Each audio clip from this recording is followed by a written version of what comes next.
हाल ही में जब लोकसभा चुनाव के साथ वहां पर विधानसभा चुनाव हुए थे तो एनडीए को बहुत बड़ा बहुमत मिला था और वहां पर एनडीए की सरकार बनी। लोगों में प्रधानमंत्री नरेंद्र मोदी को लेकर जो वो क्रेज़ है वो एक बार फिर से विशाखापट्टनम में ये दिखाई पड़ रहा है। और मैं जैसा कि तस्वीरों में देख पा रहा हूँ, हमारे दर्शक भी देख पा रहे हैं कि फूलों की एक तरह से बारिश हो रही है और प्रधानमंत्री नरेंद्र मोदी हाथ हिलाकर अभिवादन दोनों तरफ, रोड के दोनों तरफ कर रहे हैं और अभिवादन का जवाब दे रहे हैं। साथ में मुख्यमंत्री और उप मुख्यमंत्री भी हैं। तो ये प्रधानमंत्री का जो रोड शो है ये करीब कितनी देर का कार्यक्रम है नीरज? देखिए लालचंद, हालांकि जो रोड शो का जो लालचंद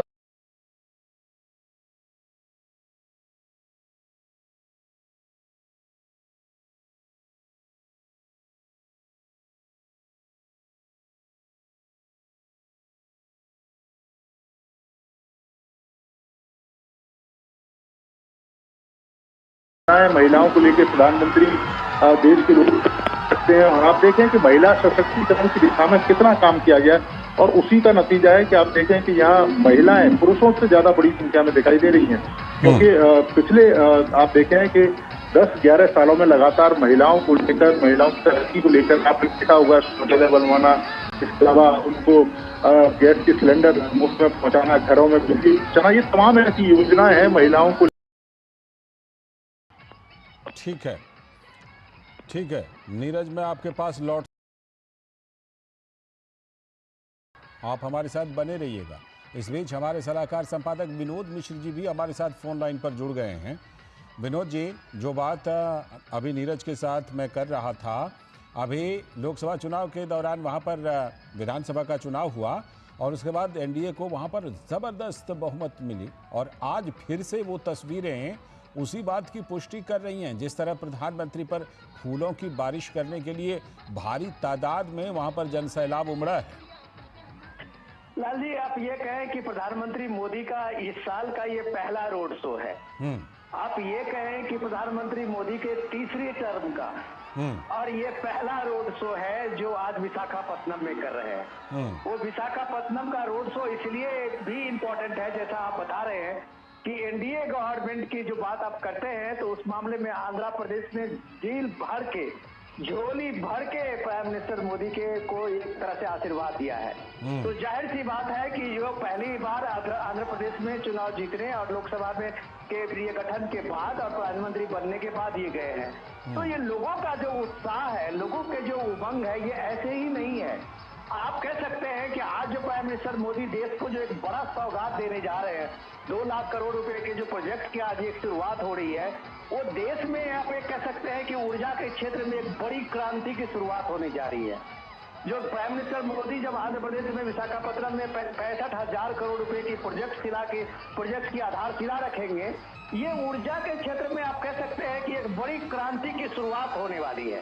और इसकी शुरुआत की नींव जब प्राइम मिनिस्टर रखेंगे तो आप कह सकते हैं कि देश की एक नई उम्मीदें, जो डिपेंडेंसी थी कन्वेंशनल एनर्जी में, आप ये कह सकते हैं पेट्रोल डीजल को लेके, जो डिप्लोमेसी जियो पॉलिटिक्स थी, उसके बगल में अगर भारत ने अपनी आत्मनिर्भरता बनाई है, अगर इसके क्षेत्र में, ऊर्जा के क्षेत्र में, ग्रीन हाइड्रोजन को लेके, तो आप कह सकते हैं कि एक बड़ा क्रांतिकारी परिवर्तन होने वाला है। आप कह सकते हैं कि आज की जो ये शुरुआत है वो देश को एक नई दिशा और दशा दे सकती है।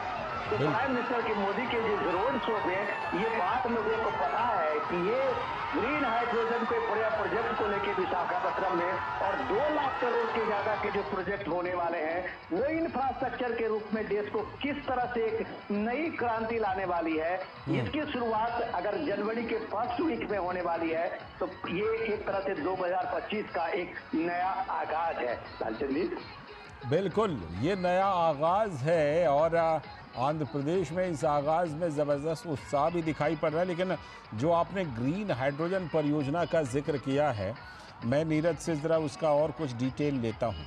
नीरज, जो 2 लाख करोड़ रुपए की परियोजनाएं हैं उसमें करीब 1,85,000 करोड़ रुपए का ये निवेश है जो कि ग्रीन हाइड्रोजन प्रोजेक्ट में, परियोजना में ये निवेश होना है। नीरज से हम बाद में जुड़ेंगे, फिलहाल विनोद जी हमारे साथ जुड़े हुए हैं, उनसे ज़रा इस परियोजना के बारे में भी बात करते हैं। जिस तरह से कि ग्रीन एनर्जी पर जोर है विनोद जी मोदी सरकार का, उसमें तो ये 1,85,000 करोड़ रुपए की ये परियोजना है ग्रीन हाइड्रोजन की।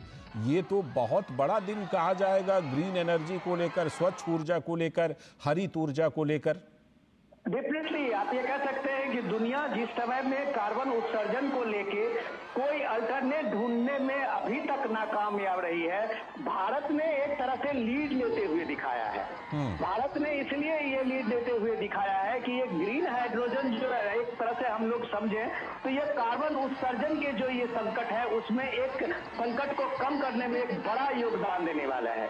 आज जब आप दिल्ली में पॉल्यूशन को लेके जब आप देखते हैं कि इस तरह की चिंता होती है और ये इसका अल्टरनेट में अगर 5 साल 10 साल के बाद ये ग्रीन हाइड्रोजन एक इतना बड़ा विकल्प बनेगा, तो आप कह सकते हैं कि इस शहर में जो AQI को लेके हम चिंता होते हैं 400, 500, 1000, वो लगभग ये सारी चिंताएं खत्म हो जाएगी।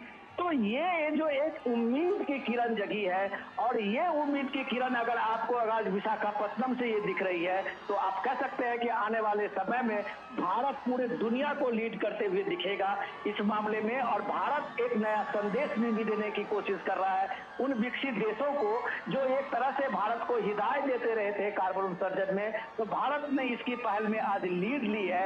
ये भी एक बड़ा संकल्प है लाल जी। और प्राइम मिनिस्टर मोदी के इस रोड शो में एनडीए के उस घटक दलों का आपको कॉन्फिडेंस देखिए, और चंद्रबाबू नायडू के साथ पवन कल्याण को देखिए कि ये ट्यूनिंग है कि एक डेवलपमेंट का जो रास्ता एनडीए ने चुना है, वो डेवलपमेंट के रास्ते पे ये इसी तरह का ये प्रचंड शक्ति से आगे बढ़ते रहेंगे। ये भी एक पहले साल के पहले महीने में, ये पहले हफ्ते का ये मैसेज है।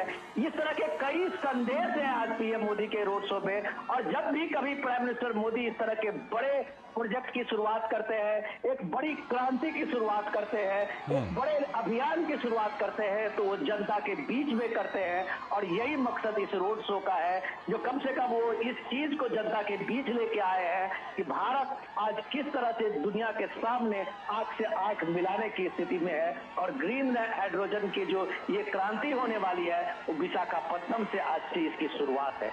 लाल जी, आपने क्योंकि मैसेज की बात की, तो मैं थोड़ा सा इसमें पॉलिटिकल मैसेज की भी बात जोड़ देता हूं कि बड़ी चर्चा थी लोकसभा चुनाव के नतीजे के बाद, जब एनडीए को बहुमत मिला था तो बड़ी चर्चा थी, चंद्रबाबू आएंगे, आएंगे तो किन शर्तों पर आएंगे, आएंगे तो कितने दिनों तक रहेंगे, पता नहीं कैसी केमिस्ट्री होगी। लेकिन ये तो केमिस्ट्री विशाखापट्टनम में ज़बरदस्त दिख रही है, और वहाँ से ये भी मैसेज पूरे देश में जा रहा है विनोद जी। लाल जी, मैं जितना समझ पा रहा हूँ, जो राजनीति को और राजनीतिक घटनाक्रम को पिछले 20-25 साल में देखा है, मुझे लगता है कि चंद्रबाबू नायडू इन सब चीजों से पॉलिटिक्स में एक अलग है। उन्होंने विकास को, तरक्की को, डेवलपमेंट